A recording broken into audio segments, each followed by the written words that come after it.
ala falafala nei fo'i a safarai le Samoa ai o tala i o VAIFANUA a le Samoa Entertainment TV mai apia. Ua fautuaina le fionga le pale mia la aulia le mali e tolo tātou atunu. E nofo tā pena ma sauniuni ai maise o tā mafa i a lava. Taluai, ua whaatatileina lava le tawa i atunu e sili o na mawalunga swau o lo o eli ma whaatau mai ai. O swau ue whiwa i aiva ai whiawea i mai o loa i le lalolangi. E ao fiai ma o loa swau ue o lai a fi ele tise. O talalata mai o le tawa o amatai nei o na tawhana e Iran. Le fanga o loo whaapuna whanau wai le swau. Ai maise o le vaenga au tū o loo mimitia ne ai le swau i kata. Malato fola. E toe pomua tuloa e Amerika ma isala elu o lato whalenga. O le awha awau foiono o lato whaaleanga pam swau. E to alua isi tangata fau o Mali liu lata i Tel Aviv. Ma tangata Palestina e to tolu le pomua Iran. E ese mai le minister Ismail Katati. Ma talo sangai Amerika. Mo se lua se lau piliona mo le taua. Ai fautuane i aile prestene o falani, Emmanuel Macron. O faale ma faule la asanga wo o iai. E ui o se tau mawhai atu foi.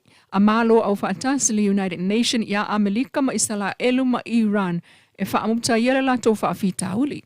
Wa afuayo na siita i atu ai nei. Ile se lau se fulu lima tala Amerika ile paelo swau. Ma whaamata wane Iran leo o atuolo la tau mae i waa e uia le Strait of Hormuz. O le ala waa lea, e so o tanga atuai ma le whanga i Persia, whaasolo atu i le whanga i Oman. O le ala waa lea e uia e le tele o waa o loa swau. O whaafitauli nei, na balo ia le li isi amani Tita Pullman, e li silia ma le lua se fulu tau sanga taluai. E o mai ia fausiai wa awhaila e fitu mua tunu o Pasifika, e au fiai ma Samoa, na au mai aila na waa nga walofa, i limo le ainga fola o Samoa. Fa au nga ile le tise fa wina mai le la, e o la ilo na fi fa leo mo le fa whaingo fie ai, o na fa tontonu la na tutatu i se wafu. O a fiango laulangi se palai o le swa u ona o le taua lea, o lo ta uailunga, ua sanga fa amalo si au mai ai le fionga le pale mia, molo tātou utunu, e a mata i lo na no fota pena ai mai se lava o le lava o tā mafa. Ua whaatuai o na tali mai i a New Zealand i le talo sanga Samoa, mo le malanga sa oloto atu o tātou tangata i lo lātua tunu. Tā lolo o iai fo i popolenga o le malo New Zealand.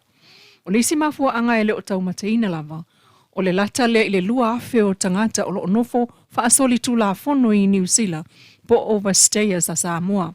O le isi leo talo sanga ua whaamawina le tau la muai o le fionga a whaanai. Ina ia mawhaiona wheo i atu tangata anu u Samoa e au noa male tau talo sanga ini visa asiasi. Ai manatu le fionga le pale mia, la ule le mali o toa pola ta iwao le watea Forsi Schmidt ila na mai tau. Paule mea, ia toe maua le manuia na iei mua. Apalai nei a le visa ma maua nei. Ma le multiple entry visa e sao loto ai le malanga atu, ma le malanga mai New Zealand, e i to tono le se fulu faaso. A fai atu e maua mai le fufuanga le na, e tātou te amatai i ina. Ina ia mawhai ona to e maua mai, le mea leo le tupu lava o le whalavelave, alu loa. E pe on saunoa le pāle mia. Pe tai ua mauti noa i le saunoanga a le pāle mia o New Zealand. Christopher Laxon Elena o Samoa o lo solia tu la fono o whamlanga i ngā New Zealand. O lo whai foi e fiti matonga. Ai o le visa sa o loto e mo le Pasifika. E nisi o tala, te fulu wha afe tolu se lau. Na whai o tangata na taunu umai ilo tātua tunuu i le masina na te atu mai le nawhai tawa whai. O le to teleo i lātou o tangata e asi mai i Samoa. Tu sol se fulu afe lua se lau i walima. Mātangi ai le si i tai o le numera tangata taunu o Februari whaatusa i le masina i lumatua i anuali. Pei tai uwha amawina o le se fulu wha afe tolu se lau fitu lua o tangata taunu o le masina o Februari lu o luono. Se fulu afe lua se lau i walima o ila tauna o tangata toe taliu mai i Samoa. Ai o le whaatusa o tangata taunu o le masina o Februari lu o sulfitu i le lu o luono. Ua taatia mai ei se atamanino. O le afianga o tangata malanga ona o le COVID, mo le masina lava leo Februari lua o lua tasi, ma le lua o lua. O New Zealand lava le tunu o lo sili o na tele atu o na tangata taunu mai i Samoa, tu so le wha awheiva se lau fitu wha. So o tuem tangata taunu umai Australia e awhi iwa se lau tolu ono. Amerika e mātu e awhi ma le whase fulu. Amelika Samoa e whase lau lima sfulu mo le māsina lava leo Februari. O le tele o tangata asia si mai mo tā whaonga ai oisi e asia si mai I a inga mauwo. O le lona tolu ai le nei o aso, talu o na wha mautu le whaia o suenga a leo leo po o mawaini whala au whaasaina. O le whaamtalanga whala I tele mai le tu lau o mta ngā luenga o le mta whaioi lea a leo leo o le una io leo la tau mamao mai whala au whaasa. E le se avanoa mo leo leo e maua o whaangaina whala au whaasaina. Ma ia tau solo mua I ala tau o na avea ma whaataitainga mai o ngā tusala foi ma le whaamua mua le malo ua whaia nei. I le whaamausaliina leo ana tula fono ma le whaamsinonga a wale saunga le mulau tele o tangata uma ma ia whaalau iloa fianga mai whala au whaasa I le tunu.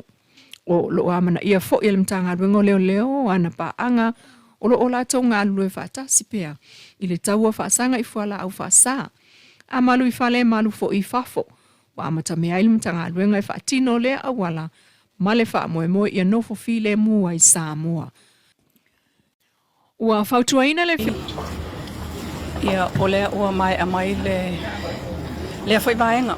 Pole nei fo ia safarai lea le mata upulaval nei. O lo omolia I le whiunga pāle mia manisi fo I o lo tātou tunu. Ia o le whaeunga lewa iai te mile nei. Toe o mai ono sai mai I lea safarai le vai a safo. O lea o le ato e le toe toloina.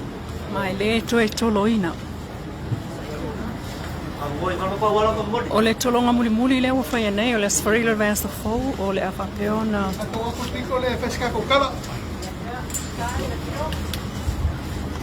Ia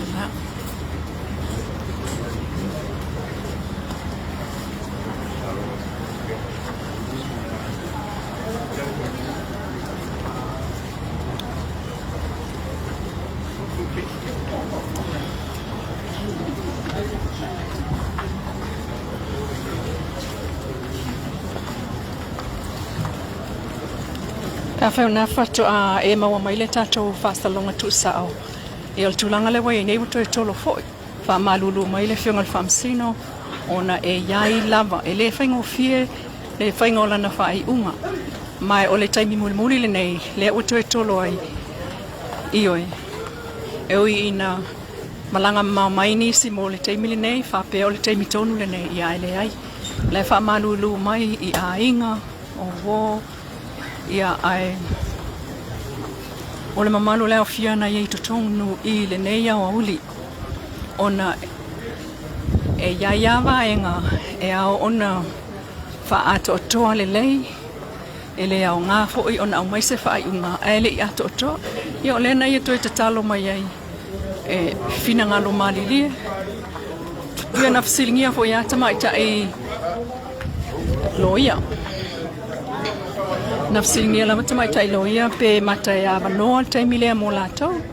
Ia, ai o le tali ioe e avanoa.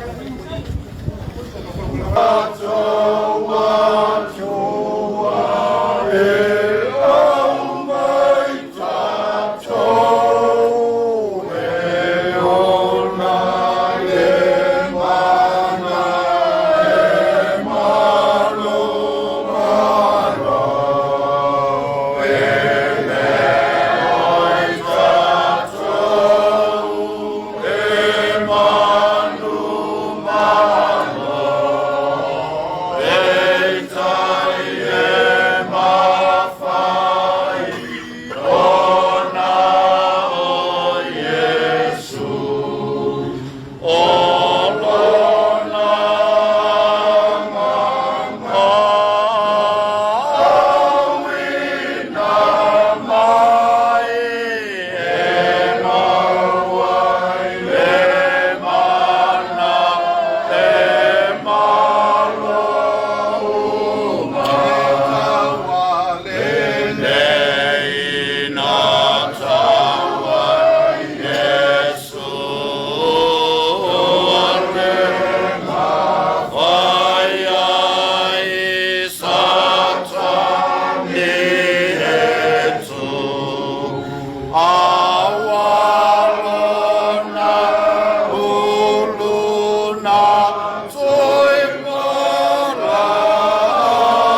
Lea whataia I maunga wao pa ia o le tua. Pa ia lava tu mau e leisesi na tuto iau te leina. Le tua soifua e ouro na mana malona malosi malava. Lea sa tātou whaanonoine iai au wā tātou taulanga o ni aso.